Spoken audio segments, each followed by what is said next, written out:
আমাদের যে বাংলা বাঁচাও যাত্রা চলছে, তা তৃণমূল কত চুরি করেছে, বিজেপি কতগুলো দাঙ্গা করেছে, তার হিসেব দেওয়ার জন্য ওই যাত্রা চলছে না। আমরা লড়াই করছি, সিপিআইএম লড়াই করছে, লাল ঝান্ডা লড়াই করছে, খালি বাংলার সর্বনাশের জন্য, কপাল চাপড়ানোর জন্য নয়।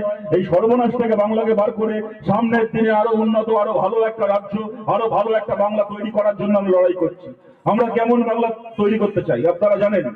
এই যে 100 দিনের কাজ কিভাবে চালু হয়েছিল, কিভাবে বন্ধ হয়েছে, কেন বন্ধ হয়েছে আপনারা সব জানেন।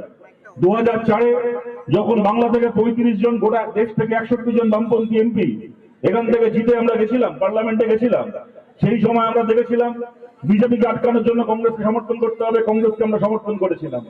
তার বিনিময়ে কংগ্রেস আমাদের সামনে থালায় সাজিয়ে দিয়েছিল মন্ত্রিসভা, যে একবার খালি মুখ ফুটে বলুন কটা মন্ত্রী চাই, একবার খালি মুখ ফুটে বলুন কটা লালবাতি গাড়ি চাই। থালায় সাজিয়ে দিয়েছিল লালবাতি গাড়ি আর মন্ত্রিসভা। আমরা দাঁড়িয়ে বলেছিলাম আমাদের একটা মন্ত্রী লাগবে না, একটা লালবাতি গাড়ি লাগবে না, কংগ্রেসকে সমর্থন করব, আপনারা সরকার তৈরি করুন, আপনারা মন্ত্রী হন। আমাদের কি লাগবে? আমাদের গ্রাম বাংলার জন্য, গ্রাম ভারতের জন্য 100 দিনের কাজ লাগবে। আমরা ছেলে মেয়েদের জন্য আমাদের বিনা পয়সায় পড়াশোনা লাগবে, আদিবাসী মানুষের জন্য অরণ্যের অধিকার লাগবে। আমরা তার বিনিময়ে কংগ্রেসকে সমর্থন করেছিলাম। কোন স্বর্গ থেকে ঠাকুর দেবতা এসে এই 100 দিনের কাজ দিয়ে যায়নি।